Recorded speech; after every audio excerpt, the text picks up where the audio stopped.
Hello friends, आज मैं आपको मुहावरे बता रही हूँ। देखो, कोई कंपटीशन दो या किसी क्लास में और हिंदी ले रखी है तो मुहावरे तो 100% आते ही आते हैं।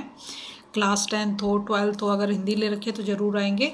और उससे नीचे क्लास में मतलब 3rd 4th क्लास से मुहावरे आने शुरू हो जाते हैं, और कोई भी कंपटीशन दो और उसमें भी ज़रूरी आते हैं।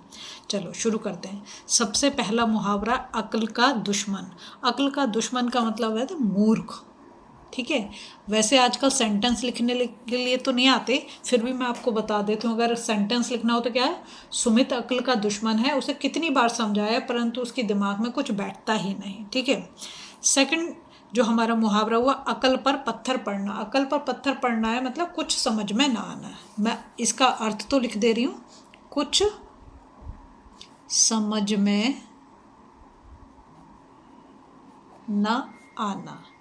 जैसे बोलते हैं ना, अरे इसकी तो अकल पे पत्थर पड़ गए, जो भी बात को, इसको तो कुछ आता ही नहीं है। ठीक है। फिर है उंगली उठाना। उंगली उठाना बोलो या उंगली उठाना बोलो, दोनों एक ही बात है। मतलब किसी के चरित्र पर संदेह करना। संदेह मतलब शक। ठीक है। चरित्र पर संदेह करना। जैसे बोल देते ना भाई, बिना प्रमाण पंडित दीनानाथ पर क्यों उंगली उठाते हो, उनके सच्चरित्र की लोग कस्में खाते हैं। ठीक है। तो मतलब किसी के चरित्र पे आप अगर उंगली उठा रहे हो तब की बात है। फिर नंबर 4 पे है अंग अंग ढीला होना। अंग अंग ढीला होना का मतलब है बहुत थक जाना। कहते हैं ना भाई, आज तो मेरा अंग अंग ढीला हो गया, मतलब बहुत ज़्यादा थक जाना। ठीक है। इसके लिए आप सेंटेंस अगर मैं बोलूँ, सारा दिन शिक्षक दिवस समारोह के आयोजन में व्यस्त रहने के कारण रचित का अंग अंग ढीला हो रहा है। ठीक है। फिर आँख का तारा। आँख का तारा का मतलब है अत्यंत प्रिय होना। अत्यंत मतलब बहुत ज़्यादा प्रिय होना। जैसे हर एक बच्चा अपनी माँ का आँख का तारा है, चाहे बच्चा कैसा भी हो लेकिन माँ को बहुत प्यारा लगता है। ठीक है। नेक्स्ट है आसमान सिर पर उठाना। आसमान सिर पर उठाना का मतलब है बहुत शोर करना या मचाना बोल सकते हो आप। ठीक है। तो जैसे अरे भाई, आज तो बच्चों ने आसमान सिर पे उठा रखा, मतलब बच्चे बहुत ज़्यादा शोर कर रहे हैं। ठीक है। नेक्स्ट है अगर मगर करना। अगर मगर करना का मतलब है टाल मटोल करना। जैसे कि आप किसी अपने फ्रेंड से बोलो कि भाई आज मेरे को तेरी कॉपी चाहिए, ज़रा कॉपी दे देगा, मेरे को कुछ लिखना है। तो कहेगा नहीं, आज मेरे को ट्यूशन जाना है, आज मेरा ये काम है। तो वो अगर मगर कर रहा है, मतलब क्या कर रहा है, टाल मटोल कर रहा है। ठीक है। नेक्स्ट है आकाश पाताल एक करना। आकाश पाताल एक करना मतलब बहुत परिश्रम करना। जैसे जो बच्चे बोर्ड के एग्ज़ाम देते हैं बहुत परिश्रम करते हैं, या किसी कंपटीशन को देते हैं, उसको उसके लिए भी बहुत परिश्रम करना पड़ता है। ठीक है। तो ऐसे में हम क्या बोल सकते हैं कि वैभव ने कक्षा में प्रथम आने के लिए आकाश पाताल एक कर दिया, मतलब बहुत मेहनत की। दूसरा है आंखों में धूल झोंकना, मतलब धोखा देना। जैसे कि अब मैं तुम्हें तुम्हारा ही एग्जाम्पल लेके बताती हूँ। तुम्हारी मम्मी सोच रही कमरे में बैठा बच्चा पढ़ रहा है, पता चला बच्चा तो मोबाइल चला रहा है, तो मम्मी फिर वहाँ से चुपचाप देखेंगे, देख लिया तो बोला अरे मेरी आंखों में धूल झोंक रहा है, मतलब मुझे धोखा दे रहा है, मैं सोच रही थी पढ़ रहा है, पढ़ नहीं रहा है, कुछ और कर रहा है। ठीक है। नंबर 10 पे अपने पाँव पर खुद कुल्हाड़ी मारना। अपने पाँव पर खुद कुल्हाड़ी मारने का मतलब है अपना नुकसान खुद करना। ये ऐसे लिख सकते हो, अपनी हानि। हानि का मतलब नुकसान ही है, अपनी हानि स्वयं करना। ठीक है।